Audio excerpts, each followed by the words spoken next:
We've landed in Latvia last night, circled around this place called Old Town. Beautiful old city, and got very lost, drove in the wrong direction, and in a roundabout way finally found a place that we could park legally, even use translators. But once I ran over there, the police officer explained that even though it was okay the night before, they put trash bags over the signs in the morning because they were having an event.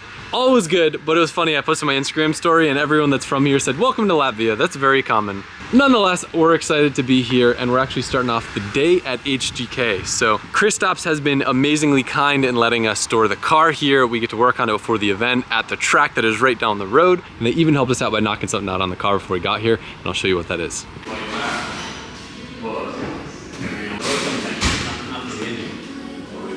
If you remember in Finland, I did quite a number to the rear end. Our bash bar was all twisted up. So Kristaps' team over at HGK actually fabricated us a very cool new setup and made us 3 spares out of aluminum. So these really nice clips will just pop out. This whole thing slides out, and he got a new bumper fitted too, which is getting wrapped right now. But you'll see it's very cool how they attach stuff to their cars. So right now, some of the stuff on the rear, the guys have already swapped that got damaged in Finland on this rear corner. And then Johan's up in the engine bay, putting in that bracket that Freddie made to hopefully prevent us from having any issues with the belt anymore. You getting sick of E36s yet? I mean, when we got this shop full of BMWs and nice Supras. Yeah, the Supras are sick. Yeah. So Kristaps is gonna give us a tour a little bit later, so make sure to watch later in the video, and we'll get a full walk around of all the cool stuff that goes on here. So the alternator used to be over here. It's actually getting relocated over to this side now, but because of that, Johan's got to deal with all these oil lines and kind of move that stuff around. So is this basically just gonna move?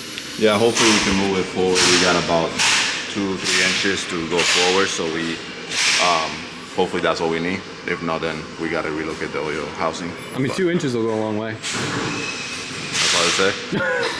All right, so when I say HGK, you guys can probably picture all the carbon Kevlar body panels because we talked about it so much while we were building the E36. We stock them, we sell them over at Drift HQ back home, and we are gonna be lucky enough to get a tour of this place with Kristaps. Now it's broken up into 2 sections. They have another building over there, that's where they are doing all their molds and building all of their panels. And then in here is where they actually build customer cars. So in addition to all the parts that they make, they do full builds, and I was lucky enough to get to drive Kristaps' car back in the States at the compound.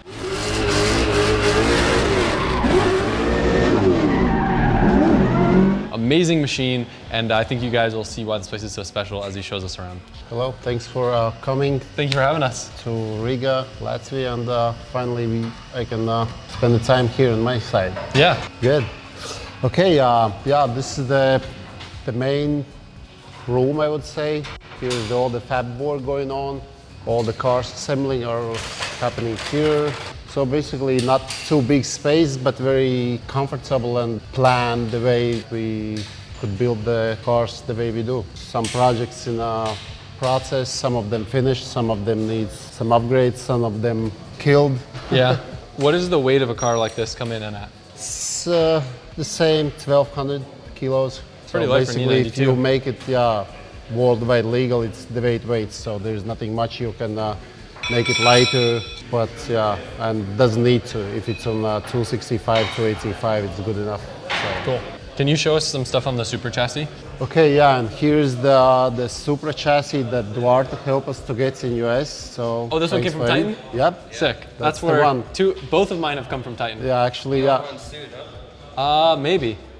Yeah, it took us, I think, 6 or 7 months to get it here on a burst table. So what we are doing with it, we are not really trying to build the full professional drift car, more like a fun car. That's why we're gonna install the air jacks, so the car just lifts up itself. We will try to keep, or we are working to keep the fuel cell in the original place, so there is enough space in the rear, so no extra bash bars and stuff like that. And we'll try to make it like a drift car and also like a road car, like time attack car. So it won't be good or the top level on any of those disciplines, but will be something that the guy can just have a fun the way he wants it. Do we have these in the States in stock? Let's set one of these aside. This is really nice. Yeah, the firewall, and then along with the firewall, we give you a drawing for the roll cage, so you don't miss that part where is that tube needs to be. So you were telling me before, pretty much like all of the parts that you make are based around the cars that you build. So I assume you get a chassis and then that's when you would make the molds, or you would develop a part like, oh, we need a firewall for this, let's make it a part. Yeah, we do it once and then we doing molds from it, and then any of the guys who are building can choose and make it easy for installation and building the whole car. You were saying this is a burst table. What does that mean? The burst table, that's where all the stuff begins. It's leveled, it's completely flat and 0 degrees, and that's basically you have the floor from where every corner will be the same. Got it. So the point where it needs to be, every car has a specific point where it sits, and then from there it's easier to make all the structures, because... A lot better than jack stands. Definitely, Yeah. Still haven't decided what to do with the engine, maybe to keep the original one, maybe a less crazy, because lately we've been having so many problems with the LS engines built in US, so we decided to do it on our own.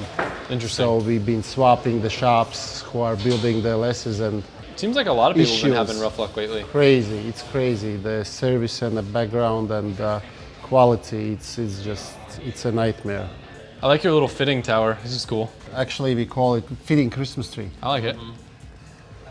Okay, yeah, and here's the small room. Here's the plasma cuts. Not too big, not too small.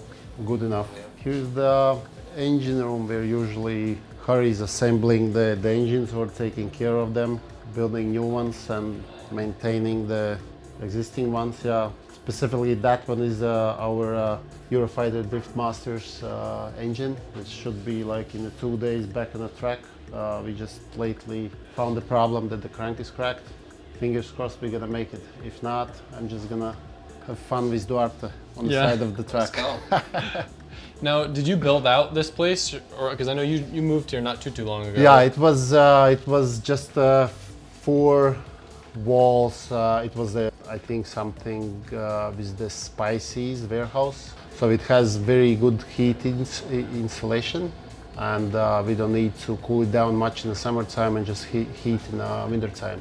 And yeah, and all these small compartments, Cool. second floor for the warehouse, everything is our built. Basically, we just came here. There was actually no lights, all the electricity, so there was quite big investment to make it the way we need it. And I think we are close to.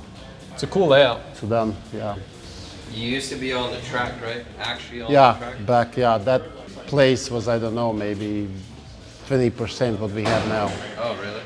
We have grown quite a lot, I guess. Maybe even too much. Me too. Yeah, I like to keep it quieter. Can we show the Supra fuel cell? Yeah, and this is a fuel cell. This is a sample, basically, that what we're gonna send to the fuel safe, and so they're gonna have a sample from what to build the exact fuel cell. So basically, we're gonna keep it as a container. So inside this one will be a fuel cell with the in-tank fuel pump, same type we do it in Eurofighters. So What's the capacity of that going to be? figure out about 8 gallons should Okay, be cool. pretty much good enough Yeah. for, I don't know, 6-7 laps of this drift car or few laps on a racetrack. Yeah, and this place we are calling a dairy room. Usually this is the place where we clean the chassis before we start cutting them and stitch welding stuff. Engine is blown up, so there's some stuff, just put it on the side so the friends from US can work on their stuff. Yeah. So that's pretty much about this part of the building, I guess. Like my new sway bar? Obviously, since we saw the E36 here without the rear sway bar, we have no clue how Adam's making. I knew that we'd need it for Racetrack. Riga, but for the smaller kart tracks even still, just the tires that they run over here for Driftmasters, plus with this car being so light, this is the first time I run a rear sway bar on a car in like 5 or 6 years. I hope you're gonna like it, and this definitely should help you to make it easier driving. Yeah. Maybe it definitely will be easier, and now I don't know about the battery, it's more about driver, Yeah. but it should be much easier. No, I'm very, very thankful. My nice new bash bar as well. Yeah, also as per request from Duarte and Adam, he asked us to fix his rear end because it was beaten up, and you offered us to send in these plates that you can still on, but the guy said no, this is the wrong way, we don't do it this way, we just gonna install it because it's easy swap. This aluminum costs a cent And then yeah, you just pull out the pin, you can slide it out. At the same time it keeps the bumper in the same place, and most coolest thing that most of the guys still don't use, but I think this is something that the FD needs to include in the rule book. Yeah. No zip ties. So you have a spring type pin that if you hit the wall or somebody, I don't know, in a transition touches the bumper, no losing parts. Yeah. If you will go through all the videos, all the races, you will never see my car losing a parts on the track. Never. We'll put it to the test too, because we got a fiberglass bumper in the rear, so. Yeah. You saw this guy loves walls. I actually love walls now. I wish I filmed the little drive-through we did on the track, because it is ridiculous. It's almost like the Nürburgring, but flat. It's like going through woods and stuff. But I wanted to focus because it's very, very confusing. Check this out. We're loading up and kind of getting set up in the pits. Look what they got going on this little circle track. That's so sick.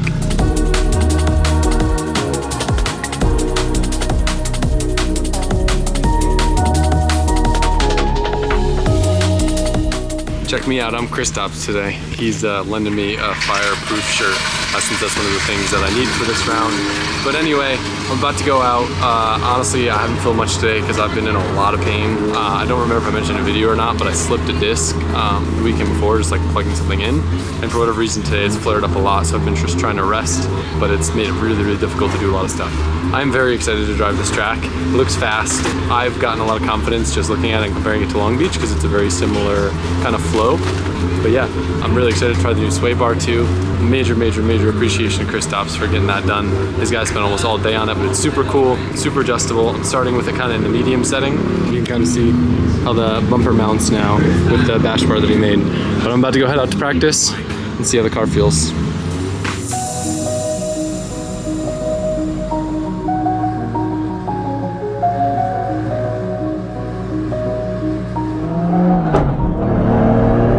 Let's see how the sway bar feels in back. Good way to kind of feel the grip balance.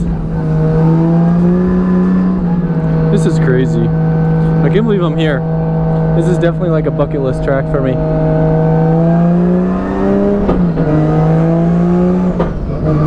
So a lot of the wildcard drivers and some of the lower qualifying drivers are in my group until I get my points up. So I'm going to focus mainly on lead laps during these practices and hope that I can get into one of the practices where I'm able to drive with some of the better drivers before I start really pushing the chasing. I love the power band of this car.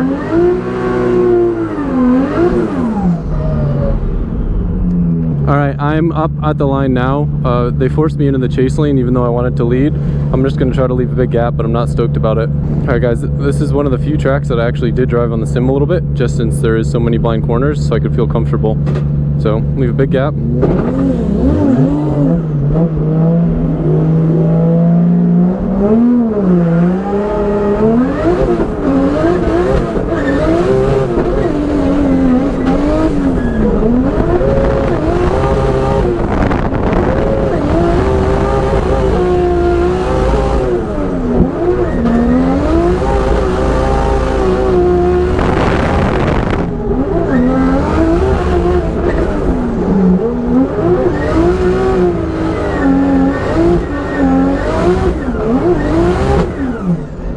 Yeah, it feels like my rear end's tearing apart.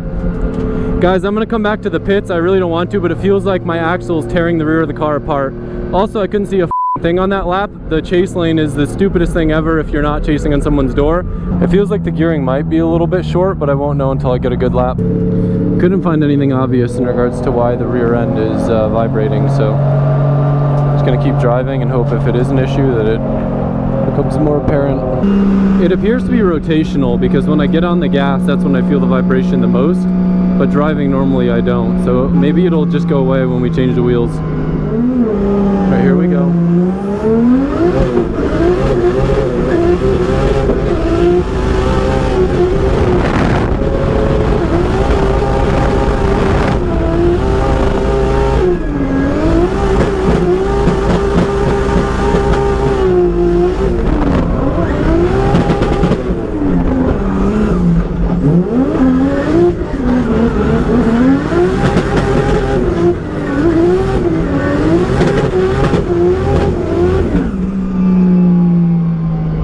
I definitely need a longer gear big time. I'm way too short. I need to do at least a 5 to 10 mile an hour jump.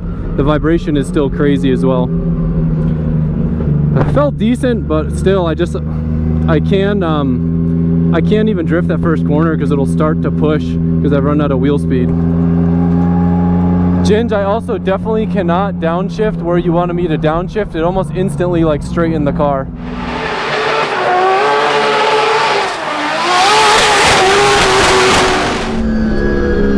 Vibration has gone away. I think it might just have something to do with those wheels or those tires that were on the other ones. All right, I'm gonna push a little bit harder on the entry corner. Let's do it.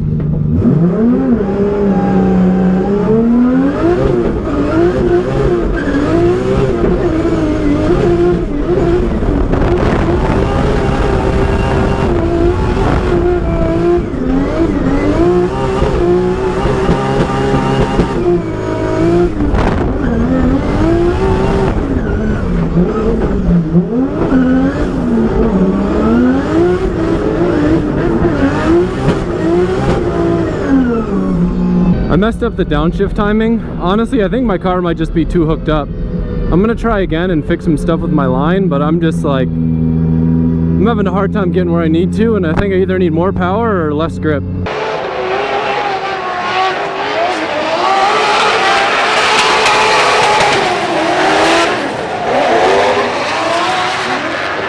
My entry was better, but I still got to push deeper. It's just a little scary because of how blind it is.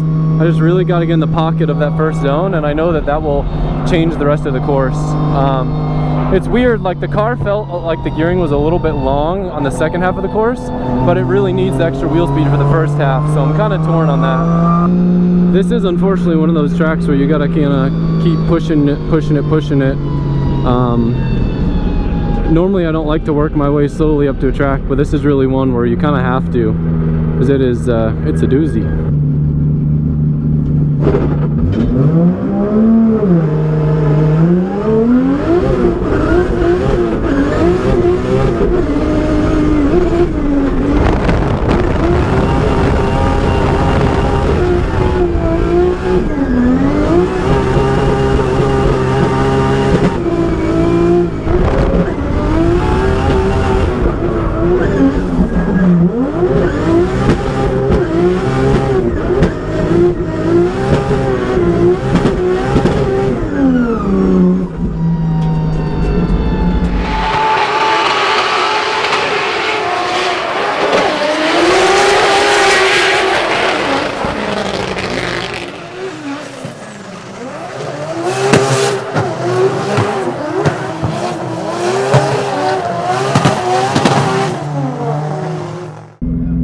Funny, I can smell it instantly. My shit's on fire.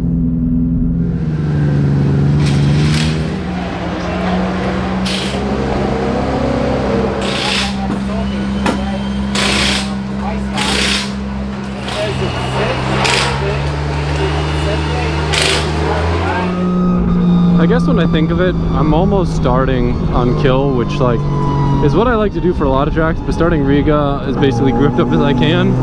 Probably not the best way to learn the track.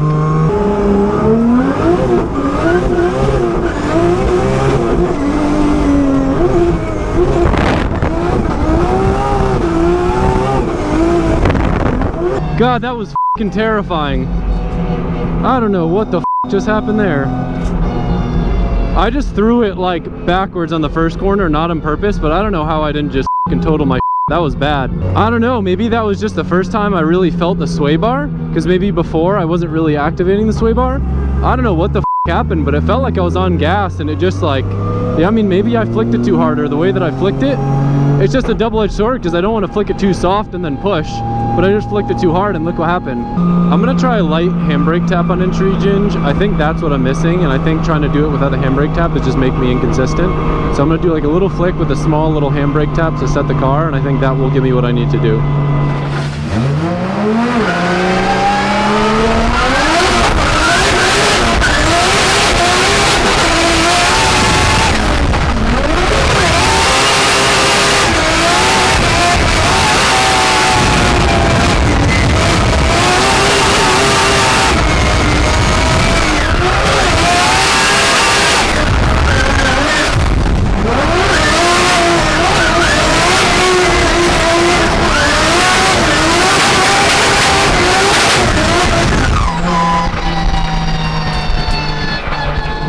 right. It wasn't perfect, but I fixed the first half of the zone.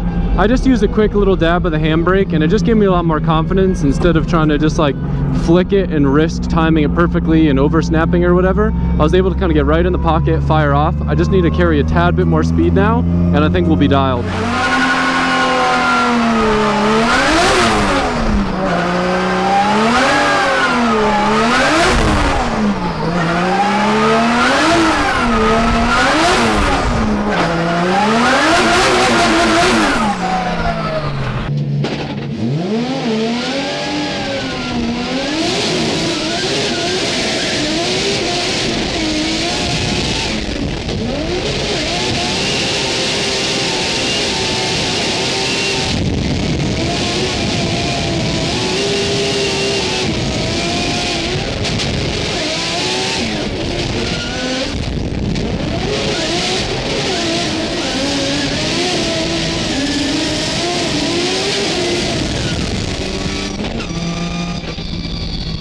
You know, it's the first time in a really long time where I've done a practice that was pretty much all lead runs, and I'm glad that Ginge told me to do that.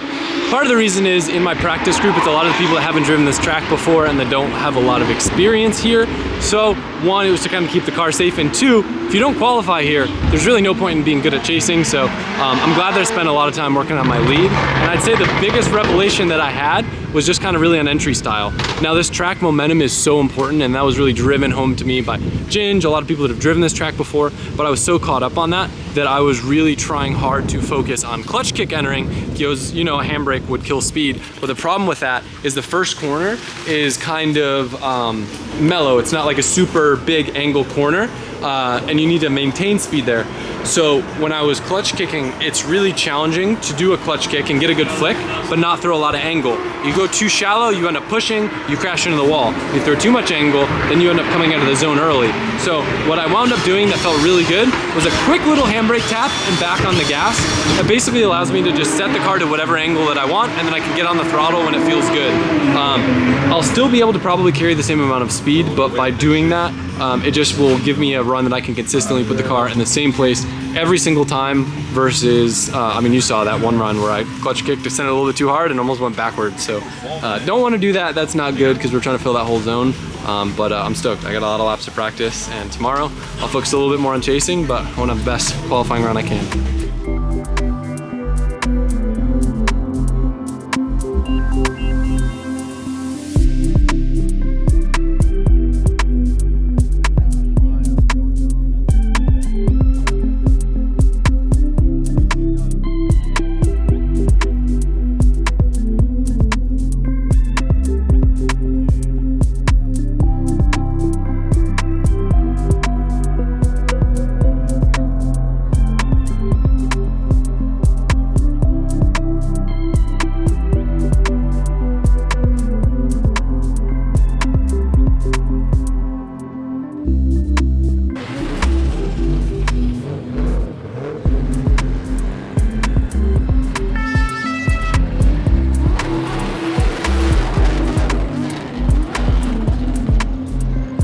All right, so this is the end of this one. Tomorrow we have more practice and qualifying over at Riga. I want to give a massive thank you again to Kristaps for the hospitality. I'm excited to be out here in Latvia and hopefully to meet a bunch of you guys. It's gonna be a good one. All right, now we take a long walk across the parking lot. Actually not, we are going the other side. Oh, I forgot, you got more stuff here. Oh, you been there? I haven't been through here yet. Yeah, this is the other part of the storage, I would say. This is how we stored the plain chassis, just to save the space. So cool. We just like stack them like a candles on the floor. Have you ever chemically stripped a car before you do the fab, or do you usually just sand? Chemically, no, we do it with the brush manually. Got it. Chemically, yes, but usually then that chemicals getting in the so deep spots that you can't perfectly clean it out, and you paint it, and after, I don't know, a year or two, the chemical will pop up, I don't know, come and that part will start to rust. I've heard a lot of mixed opinions. For instance, my car, we built it in 2017 and we never ever repainted it. So it's beaten up somewhere, but it still has zero rust. That's cool. There is a different ways, but we stick to one that we know it works. That one is Harry Z90 4-door track day car, and this is my daily 92. So are these like, okay, they're stands. I was gonna say, is this just like Yeah. balancing? Stands specifically for the parking. And here we have a CNC division. It's the very first machine we bought. We call it Grandpa. It's very old, but I think we bought it for, I don't know, $10,000. And it's been rebuilt several times, but since we have all the software for most of the parts, we still keep it alive. Because it's all the manual, it takes a lot more time, but we don't have that many parts that we need to make it on time. That's why we just keep running it. I think a few years ago we bought this Haas machine just to speed up the process. This is more like automatic. It's a serious machine. Maybe too big for us. Yeah. So it can run probably 24/7. Now it's like, I don't know, using it potentially 10-15%. So all the like billet parts that we buy, like the engine plates and stuff, do you make them here? Yeah. Do you do your own anodizing or do you outsource that? Yeah. Basically we build them here, like this is something for the motor plate as well. And then yeah, we packing them and sending out for anodizing. That's something we are doing outsourced because we try to do it ourselves, but the taste in your mouth when it's something nearby, it's really no good. Yeah, it's just like so poison. No. Comes out, usually we try to keep the parts either gold or yellow and black. I haven't counted how many single parts we have, but I don't know, maybe close to 100. So small and so many that you barely can make one. So the guys, even the very tiny bracket are making here in the CNC, let's say for the travel cable or something. I can show you in a car, like basically a part like this, CNC machine. That's cool. Crazy. So you run these every day? Yeah, if we have a job. If not, we are making some stock, of course, yeah. And then another room, see, there is like a labyrinth. I didn't even know there was more. So this one at the beginning used to be the shop where we made the composite parts. When we were dealing only with the dashboard, some smaller consoles and stuff like that. This is where now the modeling stuff going on for the new project. The F80 that we brought from the US scanned and now working on a body kit for street version, street off version. Yeah, see the very first piece of the bumper. Is that my bumper? That's I can take it? freshly baked. Yeah, as I promised to you, you can take it in an airplane with you. You actually gonna take it? Huh? No, I did talk about taking it, but what this is, I don't know if you understand or not, but it's literally fitting F80 looking bumpers on a F30. So they bought this F30. I sent them all the parts of an F80 and he's molding it so that it looks like an F80, but it's actually a F30 headlights. So you don't have to change the headlights. Because are those expensive? So like $2,000. Got it. So an F30 it's the same chassis as an F80, but the body panels change? The body, the hood, bumper, fenders, they're all different, and the crash support is different. Got it. So I gathered a pallet. He went there like the final event that he did in FD, and I pretty much pulled both cars aside and said, can you make this car look like that car, but not cost as much as an F80? Because obviously buying a shell is too much money. So you could buy an F30 shell for what, 2,000-3,000? You guys paid 5,000 for a full car. No, this one we bought for 2,500.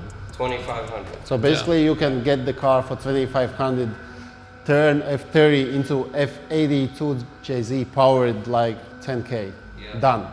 That's cool. Have a vice swap and just shred it.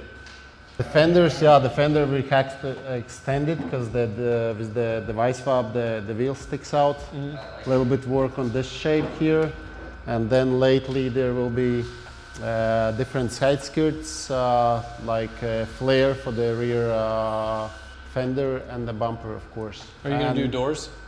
And then later doors, hood, and trunk, and roof. So basically, soon you'll be able to buy the whole kit for the F30, F80 chassis. And when all said and done, how much heavier do you think this would be than, like, say, a Eurofighter E92? Similar or a lot heavier? I think the same. Really? The wheelbase is quite similar, maybe a little bit different, but weight-wise it will be pretty much as the E92. So basically it will be more modern looking, potentially drift car, just a 4-door sedan. Yeah, that'll be sick. And I think this is the future for the grassroots. Yeah, no, I agree. We're gonna make it professional drift car and gonna release it next year, and I'm gonna drift myself in a competition and to show how competitive it is. In this car? Yeah. Sick. I sent them a whole quarter panel. Shout out to OEM Garage. They hooked it up and sold me the entire quarter of the car, Sick. both quarters. So they cut the other one already and mended it, flipping this side. Oh yeah? So it looks like already an F80, so now they can start building upon the actual body panel itself. That's cool. This is sick, but then you wouldn't be able to get rid of the metal factory fender. Like for like a street kit, this is cool. This is, I mean, like the target is not to make it pro level, like crazy light drift car. So we're gonna try to make it so that you can get like pro level drift car with a proper driver can, I don't know, win a race, like, and it shouldn't cost more than 100K. Got it. So this is kind of a low level pro drift car, I would say. Low cost, not low level, but low cost. So basically, yeah, you can just keep a lot of stock parts and still have good looking and performing car. The best part is to keep it as the engineers design it. Like the DTM, 4 doors. Back in the days, WTCC. Yeah. Yeah, should be looking good. Good looking car. Okay, I think that's pretty much it. 4 doors. Family. See, you can take the family out in a drift track. Put the 4 seats in it. Easy.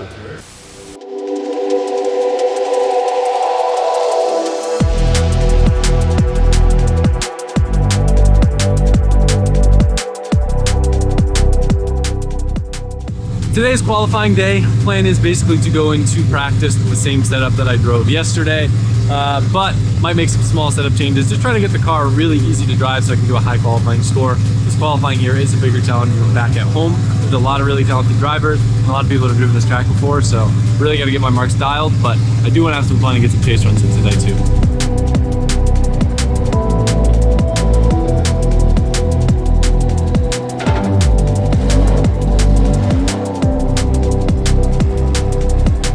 Hey Ginge, I'm going to try adjusting my line for the zone before the wall. I think I'm getting too far track left too early and it's making it hard to hang out there. But I'm going to try to move that arc a little bit later, which I think will fix both corners. Like I said in the pits, most likely please be ready to drop the front bar, but I'll let you know on the change once I'm coming back around. Please be waiting roughly where I exit track, because that's where I would like to drop the bar.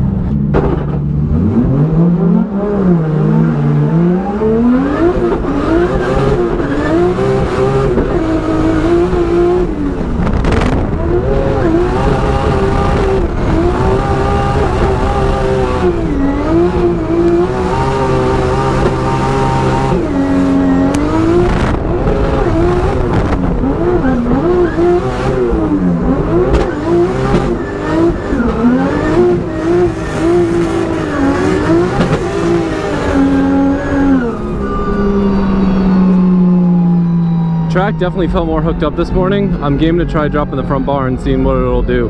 Are you ready with the bike? Am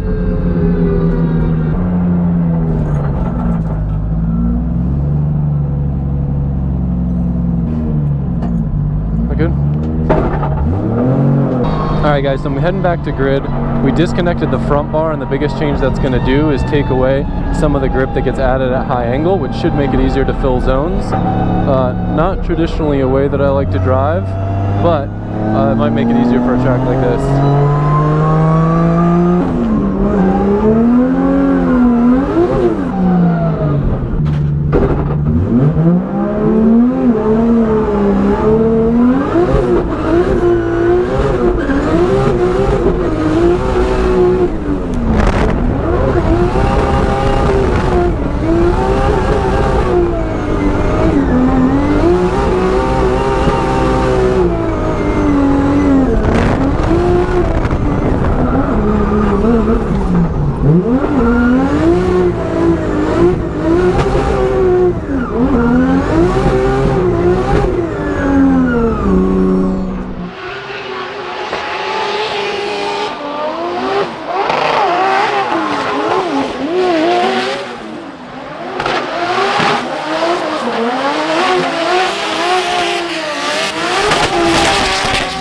Yeah, that run felt pretty good. The bar doesn't change that much, it just made it quite a bit easier to drive, so I think I'll leave it how it is now. Another set of tires at the same pressure and I'll be ready to go back out.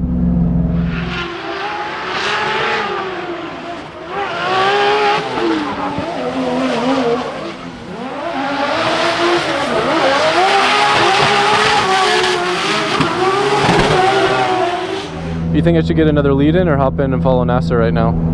I'll hop in and I'll do a chase with him.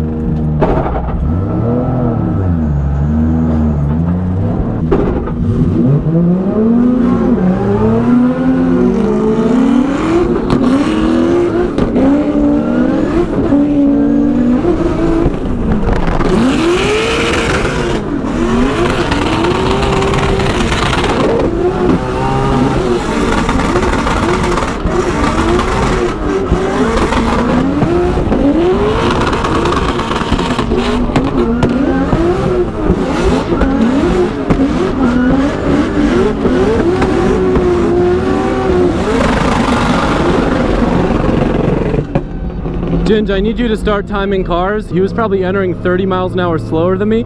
I couldn't even stay in drift behind him. It's going to be really important that we have times for this track or I'm going to throw away chase runs or potentially lose competition.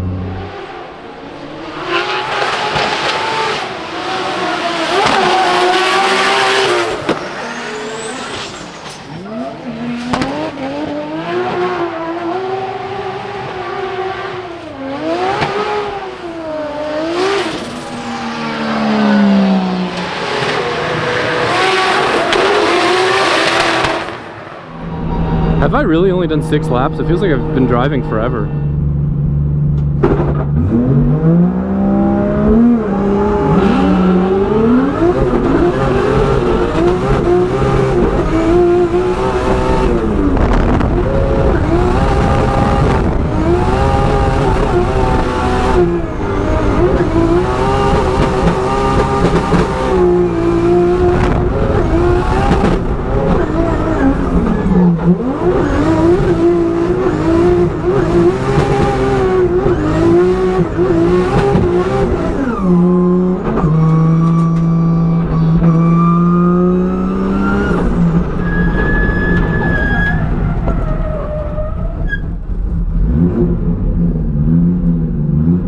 Hold on, I'm on fire again. Good. Much shorter practice today, but I feel pretty good going into qualifying. I had 2 runs that I think would have scored high, so I just got to keep doing the same thing. Back is just absolutely killing me today, way more than yesterday. Not really sure why, but it's been kind of a battle just to try to hang in there, but having a blast and enjoying the track for sure. I bet he's the highest qualifier right now. So if you guys remember, Kristaps had a broken crank. The crank showed up today, the day of qualifying. He got it together. Did he even get 1 practice run? No. 0 practice, just finished the car, brought it up from his shop 5 minutes down the road, and just put down probably like a high 80s qualifying run. I mean, it's his local track, but still, that's pretty epic.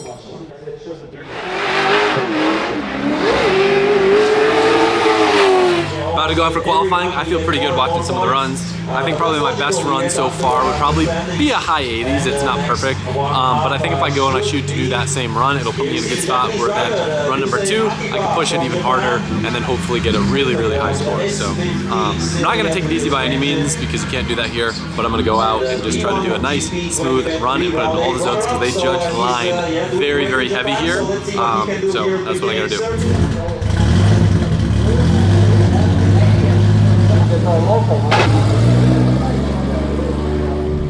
Alright guys, qualifying run. I'm really thankful that we got a lot of practice for this track. Feel pretty chill. Just gonna go do the thing, have some fun.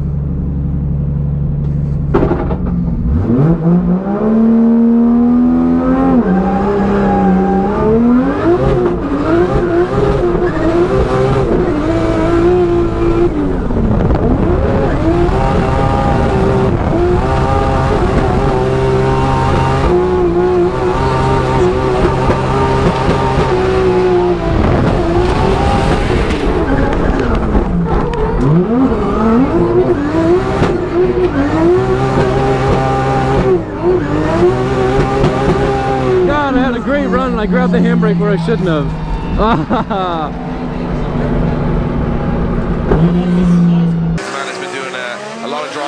sides of the Atlantic this year, and now he's in the Euro E36, as he calls it, firing in. First time he's ever put a competitive run in Riga, and he goes wide to the edge of the circuit, and this is solid from LZ so far. Very fast through the course. As he fires to that outer zone for us, it's good, very snappy transition. When he gets slowed down time, just about gets away with it, but that was going to be a big error for Adam LZ as he hops up on the curb. And I was just noticing how much speed he was carrying through the course. I would have thought, you know, this guy's never driven the track before. Should be a little tentative, should be a little bit nervous. This is a scary track. Not so much for Adam LZ. He's done enough things this year to say, what more is left to scare me? He was absolutely pinpoint perfect right up until that point. Look at the line here he takes through the middle of the circuit. Snappy transition, keeps it on throttle as well. And I think that didn't help him. Didn't have any slowing down into that point. I think, you know, a little bit of handbrake or a little bit of left foot brake to predict that that was going to happen, but I think he thought maybe the car will hook up, maybe it'll pull me out of that danger zone. It didn't. That thing was to the moon there at that point, and once he got up on that curb, I mean, a man that's had the rear wheels of an E36 off the ground more than anybody in the history of drifting in the last month or so. You can see, look at the violence on the steering wheel as he tries to regain control, which he does, but a 70 on the board, that would have been, much higher if he had got away with that. But again, you got to get it done. Judges aren't going to be like, oh, that would have been cool. It had to be cool or not. Yeah, exactly. And that is why he scores that score as we move along the order.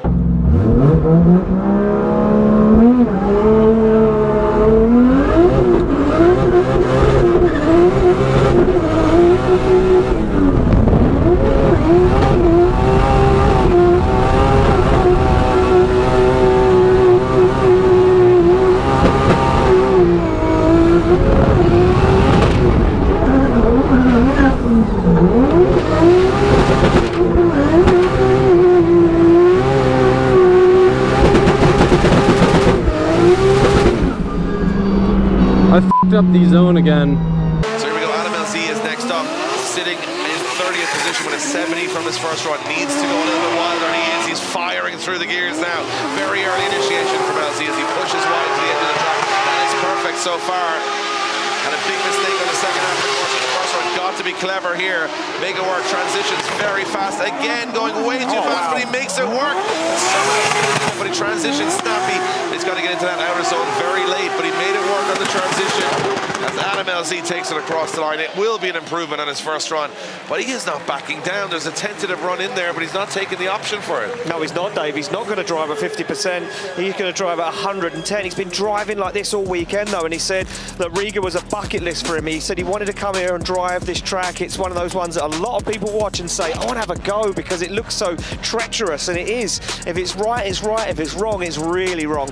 And for me, LZ really pulled out all the stops there. He's grabbed a lot of points through the first two corners, and this is really good here as well. Late there, though, on big angle. So up to here, everything is perfect. This is on both runs. He's suffered a little bit here, but he makes it work. Doesn't go up on the curb, transitions back. But that snappy transition means that he gets to that last outer zone a little later than he would want to. But everything else, apart from that, pretty spot on, I think. Yeah, E36 went through the wars in Finland. Every round. Everybody's been through the wars in Finland, though. To be treacherously close to the top zone. It's an 85. An 85 into 17th position goes Adam LZ. He slightly lifted. I'm pretty happy with that run. Like I said, I knew that I could do better. The biggest thing watching the video back, it wasn't necessarily that I messed up the downshift. I'll see if we can find an angle that really showcases this well. But one correction that I made during practice was not going so far track left before the zone, before the wall. And this time I think I went too far track right, and what that does is it doesn't allow me to get drive early enough to go back towards the wall zone, which kind of creates a really tight margin to get that downshift done. So I think the correction isn't really in the downshift or the handbrake that I did earlier in practice. I think the correction is just getting halfway over track left before that zone, and I think that will fix everything in the last half of the course, which will give us a really good lead run, which is going to be really important when we want to win battles tomorrow. But it's looking like, fingers crossed, it should be good enough to get us in the show, but we'll see. Oh my goodness, what kind of dog is that? That's Harry's dog. A really cool looking dog. Chinese. From China. Is it okay to say hi? Yeah, of course. What's its name? He shouldn't bite, I guess. Hello? Hey. I told you it's his house. Yeah. I was just saying hi. All right, and then as I said, that half of the building is our the warehouse and composite production. Is that Croco? Yes, that is well. This is Croco. This is not the FD card. This is that. This is the one that I crashed, and this is a half kit car. The rear part, the rear end is for the E92, and the front is the original one. This is the second E46 we built. So this is the half Croco. What actually pays the bills here at HGK is his secondary bounce house company. So Kristaps in his spare time designs and builds some really cool bounce houses. So, you know, you gotta do what you gotta do to go racing. Yeah. Your secret's out. That's the part of to keep in shape. Yeah. Yeah, you can. That's a joke, I think. Come here, you can still see maybe. the crazy rear suspension that Harry's made. This doesn't have anything to do with you though, right? No. Okay, just confirming. They just have the warehouse next to our building. So yeah, as you can see, the whole rear end is cut off and just tube chassis rear suspension with the E92 subframe. Those are winter beaters. Then we go out in the suburbs and just put the spikes in the rear and just flooring it like through the night, through the snow, and yeah, just gotta be fun. There is few videos, and you just ain't care if you crash somewhere, just because there is 8 more guys just gonna. Sometimes it's hard to pull out the car because it's too deep in the snow. Then everybody just brings the car up and barely just carries it out back on the road and just keep going. That's funny. You got dead bodies in here? Dead bodies now, they're gone already. So it's all you need, the oil, the jack, and that's it. Yeah. And then the guys made, you see the exhaust? Like a supercar, just making fun of me. And then, yeah, this is the big warehouse where we store all the body parts, where they're made, trimmed, cut, and then put in a shelf, packing and sending them out. And yeah, those 2 shelves are basically 80% of the molds and the parts. And these are the ones that are cut and waiting to be packed and this is all our out. container? Yeah. No. I was just joking. As you see, we also had to build the second floor between the shelves so we can use the space all the way to the roof and that's store cool. them. Yeah, there is some few cars. Some of them are bonded, some of them drivable. Yeah. So this is the kit car. This is the part, the front part. You can. This car was like legendary back in You the can day because take the whole- entire front comes out, that like RC car. And the whole. Got it. Like look, from And this that is the whole point on, also in goes the up. front. You always that's cool. gotta roll a clip So- of this. Like it used to be like this is when I turned. So it's like a drag car basically in the front? Yeah, that's a complete it's tube chassis. Oh, See? sick. V8. 8 in 1, That's yeah. cool. Only the floor is left original one. Only that part, because the tunnel also is redesigned and Did that save a lot of weight doing tube chassis front and rear? yeah, it's 1,000 kilos. Sick. It with the V8 fully equipped car. That's how much it weighs. Did Turk drive this at one point? Yep, Zygo, Saido, Turk. This is actually the first drift car. At that time, it was kind of legal, and Harry's built him on his own, like in our old shop. I wasn't even part of the HGK. I was just driving the circuit racing cars and was doing some other stuff daily. That is one of my, just like E34 chassis. Old Mercedes, you have seen this one. Yep. Yeah, we Now had it's this at the sitting compound. Yeah. It showed up and I had no idea whose it was because it was just like so random. Yeah. And then someone was like, oh yeah, it's Kristaps. Yeah. Then there's E28. Then there's somewhere E29. Then there's E46 M3. Some other stuff like, and this is my daily classic car. I like it. Yeah, it's originally 735, as you can see, 735, and we supercharged it.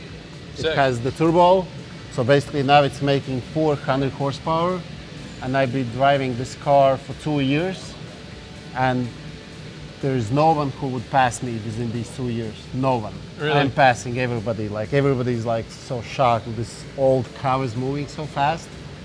It has the stock LSD, so basically you can do burnouts and stuff like that. So yeah, the fastest 7 series in Latvia.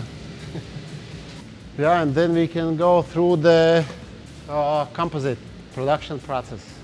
And okay, here's just the room for the packing department. So we get the guy just get those boxes all nicely done, and so all the radiators and other stuff safely arrive without being crashed. This is the composite production place. It starts in the middle where the guy's preparing the molds, polishing them, then they bring them here, laying out the material. Yeah, that's the Kevlar. That's cool. Yeah, I've never seen it in a roll. pretty soft. Yeah. Can you make me a blanket? I think It wouldn't be very warm. it will be quite itchy. You think? Yeah. What about a t-shirt?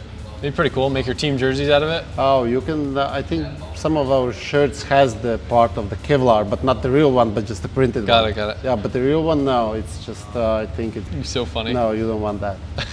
Maybe in some festival or something, just make it. Or make a hat. Yeah. Like, you know the sun hats we wear? Imagine that, but like, I send you a sun hat, and you can make a mold out of it and make it for me in carbon Kevlar, Yeah, probably. and then we can sell them on Anything's Drift HQ. possible. Why not? A signature. That Yeah, would be yeah. cool. These parts already. Infusion is going on. I think the drying process started. So basically, yeah. As you see, you have to there's a bunch of materials. You have to use the tubes, the layers, the glue, so it doesn't suck the extra air and has the complete vacuum. The part like this takes at least 3 days to make one part. Wow. The whole process go through. That's why you do as much as you can the parts at the same time just to speed it up. Yeah, and this is that's the fiberglass, and these are carbon fibers. So that is 200, this is 600, and that is 400. Got it. Or opposite. So basically the 3 leaves that we are working with. Unless there is a special request, like one of the guys wanted the carbon fiber like a camouflage. So you can, and yeah, you can get those in different colors and stuff That's like cool. that. Yeah, but it's not so many of those guys. Please, That's cool to kind another of see Kevlar bumper. how it's made. Yeah. Then you just take out those still drying here, and then you pull them out from the molds. Hopefully you won't crack them. And then they are getting out with the sharp corners. Quite dangerous. You can cut yourself easily. You make the doors from the 2 parts, interior and outside, inside, outside, and then just same as the trunk for the C6, and then you have to trim them and perfectly stick together and just glue them. So what's the purpose when you dual layer a part where you have carbon Kevlar on the outside but carbon fiber on the inside? Usually the Kevlar is in the outer part and the fiber is in the inner part, because we still think the carbon fiber looks in interior more fancy. Because there have been few orders that want the dash in a Kevlar. True. So some of the roofs, but usually some of the parts we try to stick with the fiber unless somebody specifically requests make it from the Kevlar or something else. Another compartment is this is where you prepare the molds and kind of spray them. So this is the stinkiest room that ever gets if they spraying the molds and then leaving the doors open and just leaving off the board. The next day here's the chemical factory. Really? So yeah, that's why they have to keep it close, and ventilation does the thing. Sometimes neighbors complain. Really? The smell. And here's here's the light. Got to be on the other side. So basically, this is a room where the trimming is going on. As you can see, there's a lot of dust. You don't want to breathe this dust because it's kind of poison. Probably, if you would, I don't know, within a few years you can get your lungs Yeah. in the whole fiber dust. And thank you. See, as you can see, so there need to be, some of the molds has the lines where it needs exactly to be cut. Now, is your carbon stuff clear coated or is it like a gel coat? It's a gel coat on the top. It can last probably on the street from the sun, radiation, maybe a few years, and Yeah. then it will start to become defective. The finish is really nice. It depends from the mold. If the mold is polished, Yeah. you get it gloss. Got it. If the mold is matte, you will get it matte. Interesting. So we decided at certain point some of the parts were glass, some of them were matte. Guys were getting confused, like we sending out the whole body kit and he's like half the car is gloss and half the car is matte. So we polished all the molds and then it's up to the guy if he want it matte, just you can do it with the clear coat like the Ryan Turk did, his Supra. And this is the place where they stick them together and polish and getting ready for shipping. So basically the idea is the same. This is your trunk, by the way. Yeah. So yeah, you just take the outside and the inside and just stick them together, put the glue, and using the clamps just leave it to dry out. It's gonna look brand new now. Yeah, it should. See, extra layer here. Yeah. See, they have more respect for you than for me, because I was here, nobody was taking care of it. You came in, they start fixing your parts. Well, I asked for the way it is. I asked for the glue instead of using some aluminum and just rivets. Well, I was gonna try to glue it in the shop, and I asked them where glue was, and they were like, no, and then walked me over here. Yeah. So yeah, that's pretty much. And then when they're ready, goes to the shelves. Right on the shelves.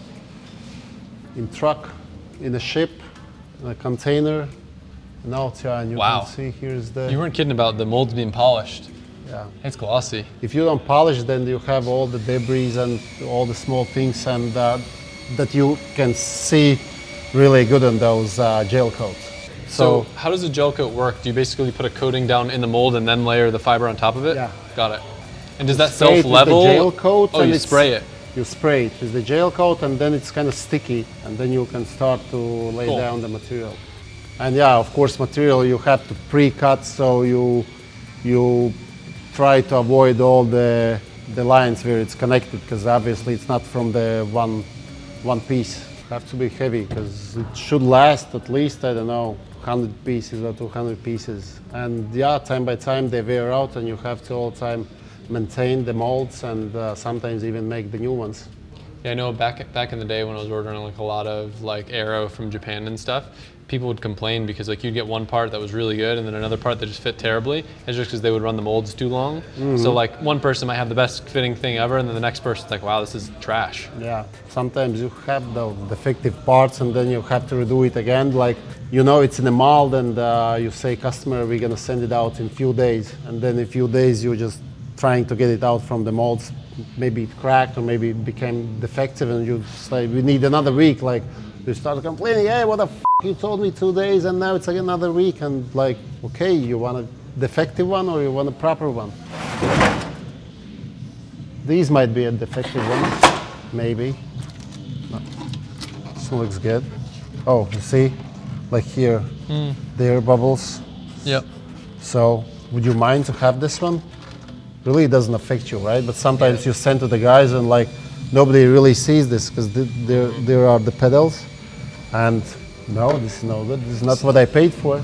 So you hire me, I'll come in, I'll say, look, we're gonna turn this into a product. We're gonna make a CNC little piece here that says HGK, and then we're gonna rivet it on here. Exactly. They'll never know. Okay, we're gonna send this box along with the container. Yeah, I mean, I'll make something out of this stuff. Don't you worry. So our next container from you, we've got a lot of Corvette stuff. Yeah, there is. It's very popular in the US. I'm not sure why. Why do you think? Because it's built in US, maybe.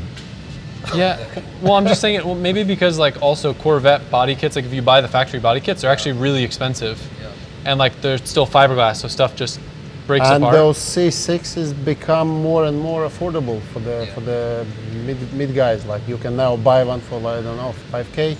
Yeah. It used to be like a lot more. Good car to have fun, and then you just swap the body panels, make it as light as the Z06, and gain some power based on the weight. That's cool. How big is the mold for the F80? That's crazy. Huge one. Look at the super hood. Yep. This is crazy. Enormous. This is like a tub, Yeah. like a jacuzzi. And how long does it take to make a mold like that? Actually, no idea. The guy who made them is on vacation now. Yeah. He finished the mold for the bumper and the fenders. And yeah, as I said, I'm done. He was working on holidays as well. Give me a break. Thank you for the tour. Yeah. I appreciate it, and the hospitality. Okay. I hope you get to welcome. drive with us on Riga. We'll see. Fingers crossed. There is not much I can do. Just hope and see if DHL can work it out. And if not, I'll gonna be cheering for you.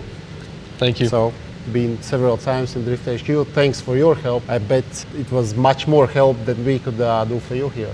But that's how the drift community works, right? Great, and we appreciate it greatly.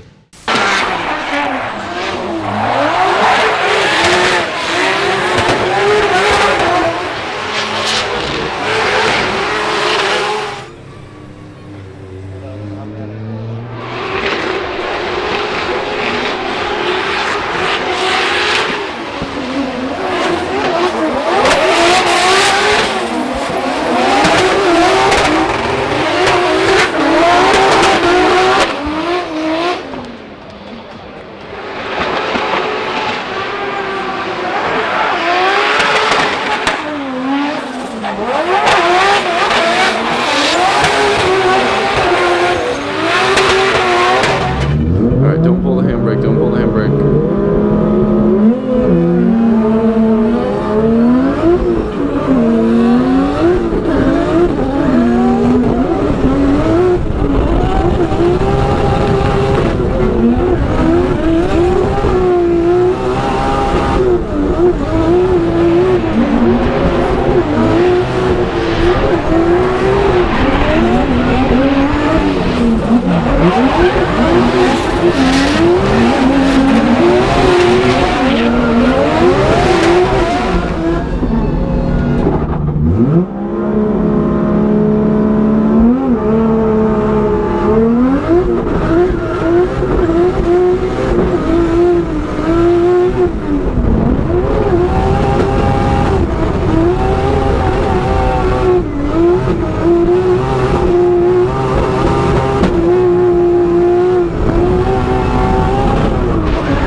Yeah, I was definitely low on tire on that last one. Alright guys, I'm pretty excited. I get to chase Lauri Heinonen, the current champion, I believe, in points for Driftmasters. There's also a good chance we could go up against him in the top 16. I am actually trying my grippier setup now, which I was going to save for him, so it actually comes in really good handy. So plan is make it through the first battle with Powell on 265s and go up to 285s when I go against Heinonen, since I don't have that many. So we'll get to push pretty hard. I can try to fix the mistakes I made, knowing that he is actually the best lead driver here. Almost a perfect lead score, so I should be able to just do my thing with full confidence, and we'll see how we stack up.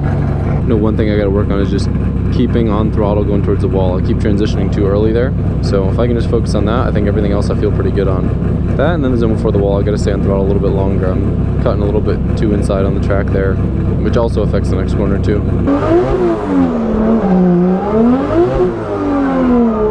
Alright, let's have some fun, baby. Stay flat, stay flat.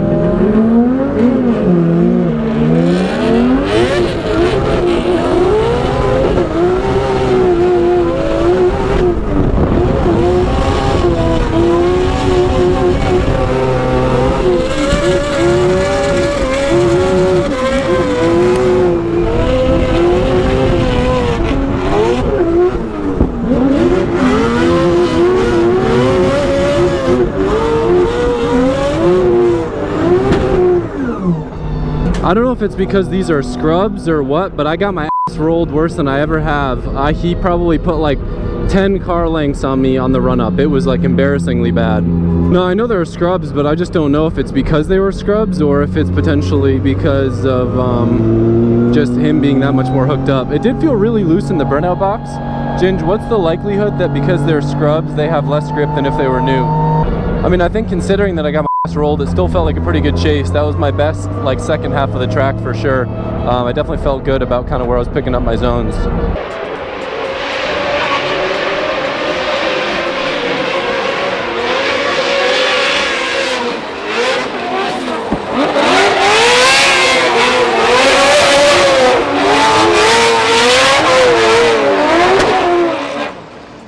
Practice this morning felt really good. I was able to fix some of the mistakes that I was having in my lead. Got a really great chase with Connor Falvey, so going into competition, I feel pretty good and I'm ready to have some fun. Jak się ma z temperatują? Go Lagadam, let's go on a record show. Let's have some fun. Dobrze.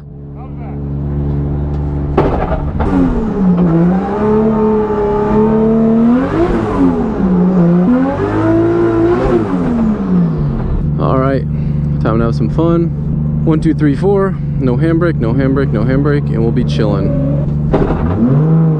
We did choose the smaller tires for this battle. Our speeds from practice seem pretty similar. As long as I don't handbrake, this track's really easy to keep up. Make sure to get my entry positioning good. Just really got to focus on that last half of the course, just staying throttle through the smoke where I'm blind, and throttling into the wall. A lot of battles being decided by that. So since I'm chasing first, I got to give it everything I got. Let's put on a show, have some fun.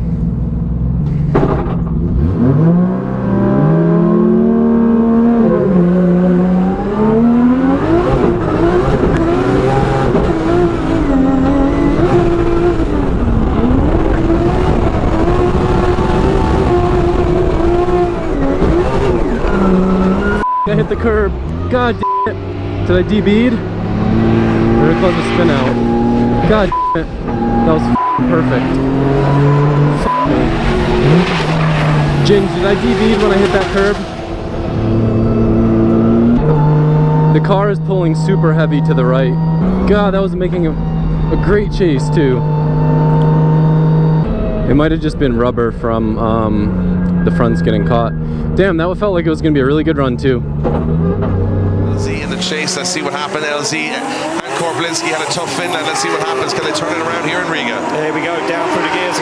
Nice initiation from Korpolinski. Lets that car sail to the edge of the circuit. Now gets on throttle, finds it. LZ up on the curve though and unsettles the car. Almost puts himself into a complete spin and now has to shut the car down. Korpolinski opens up the gap, jumps up onto the curb, uses that to force himself across the circuit into that final outside zone.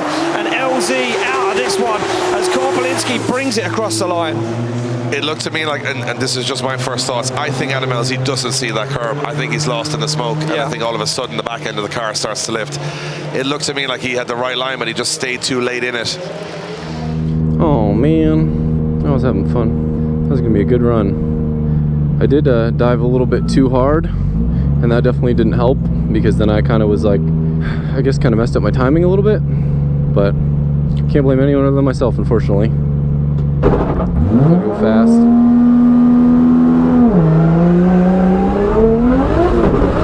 Something feels weird.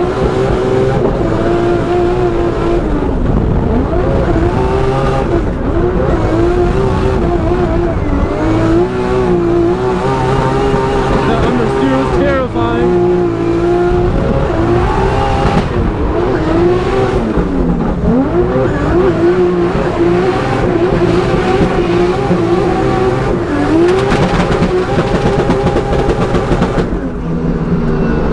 Something feels broken in my rear, and like my diff or something. It does not feel right. Now they swap around. LZ to lead out Korpolinski, and this one's not done until it's done. And LZ smokes tyres all the way off the line as Korpolinski fires it in. Will he play it safe? LZ drops out of the outside zone, now gets back into it again as he fires the car across the circuit. He's just going to try to drive away, but Korpolinski's not going to let that happen as they fire further outside zone 5. A little handbrake down from LZ as he gets into that last outside zone. Korpolinski gets himself into it, now looks for the door and across the line. Solid lead run from Adam. I mean, the first corner, he just seemed to drop out of that zone on the first corner a little bit as well, which wouldn't have hurt. It would have hurt his score on that particular one, but I think it's going to just come down to that big mistake on the curb from Adam LZ. Korpolinski making no errors over the two runs, and we also don't expect Korpolinski to make any errors because that's the kind of driver he is. But yeah, look at this, outside of the zone on the first corner.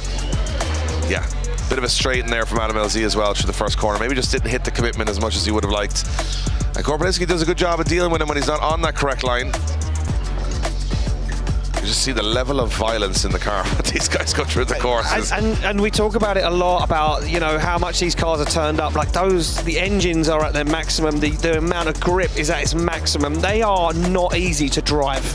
No, they actually make the cars almost undrivable. Make them, they have to drive over the grip. Yeah. So a lot of people watch drifting and say, oh, they're smoking tires. But these guys, they're more like drag cars trying to go sideways. But let's see, I think Adam LZ is shaking the head, tells the story here. As going through to the top 16 will be Paweł Korpelinski. Solid performance from the Polish driver. And he's back. I'm super bummed going into the first chase. I felt like my positioning was really good, maybe a tad far back. And I was set up to have a really great chase run. Just millimeters too far to the right side of the track. I hit one of the curbs. I think it threw something off on the car, I'm not sure, but more than anything, it basically threw the run for me because I essentially spun out. So sitting on a huge deficit. So going into my lead, I knew that I had to turn things up.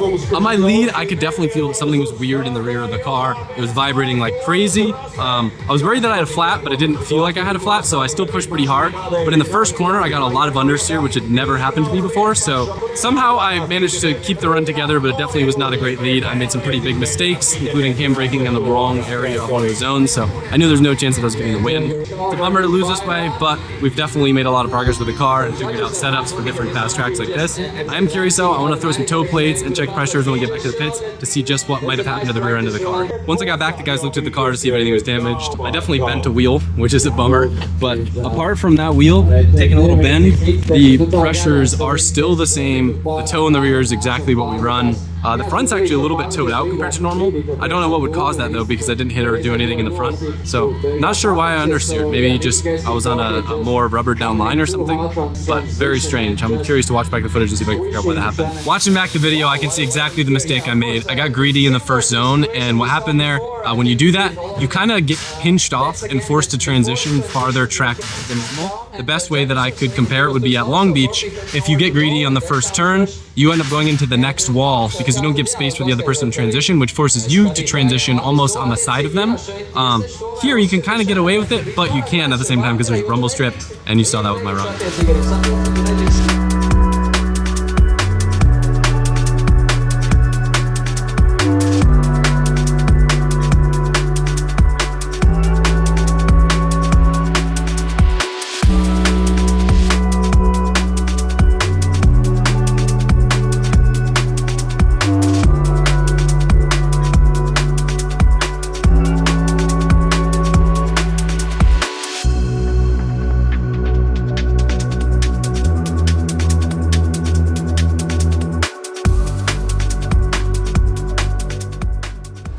You know, it sucks to lose. I think this round, looking at kind of like practice and some of my runs, I definitely don't think it's my strongest track.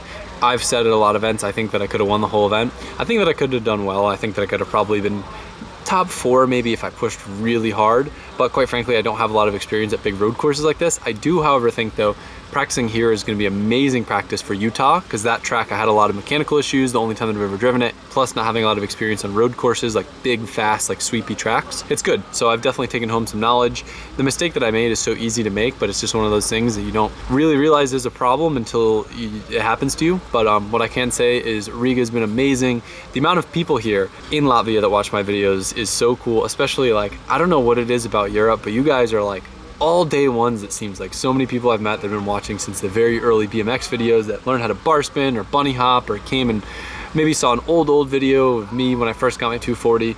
It's just super cool. You know, I get to meet a lot of fans in the US, but meeting them out here, and of course too, Europe is crazy. All you guys from Finland people are the craziest fans ever. Y'all coming all the way. I guess it's not that far, but it's just cool. Finland, super strong, passionate drift fan base over there. People from Lithuania, people literally from all over Europe, New Zealand, England. It's just really cool. I guess I forget the overall size of Europe, but it's just so cool to be out here and see people coming from all over the world. There's one little event that have been watching my videos, and it never stops meaning a lot to me. So thank you guys. I really appreciate it. I'm glad we made it into the show, and I got to put on some good runs in practice. Not my best showing, but the car worked great, and I'm very thankful. Team literally had me a perfect car all weekend. I don't think we talked about any mechanical issues, unless I'm forgetting something. Some stuff that I think we can improve setup wise, but in terms of mechanicals, car worked great. Didn't lose power steering. Power was great. Steering felt great. Definitely a good spot, but when that's the case, it's all up to me as the driver, so I gotta do better and do my best. Very thankful for all those dudes. We had a lot of fun out here. Old Riga's been pretty cool to us. And next up, we've got FD Seattle, and then I think we come back here for Driftmasters Hungary. So this has been an absolutely incredibly packed but amazing season. I'm just honestly just having the time of my life, getting to travel and be with my team, my friends, my people. It's a blessing to be able to do this, and we're making so many memories, and I'm super happy that we get to share them with you guys. And of course, that would not be possible without the amazing partners that have helped me put together some of these things that were just ridiculous pipe dreams at the beginning of the season. So very thankful. Leaving on a good note, even though the results weren't so good, and I hope to see you guys in Seattle. Thank you.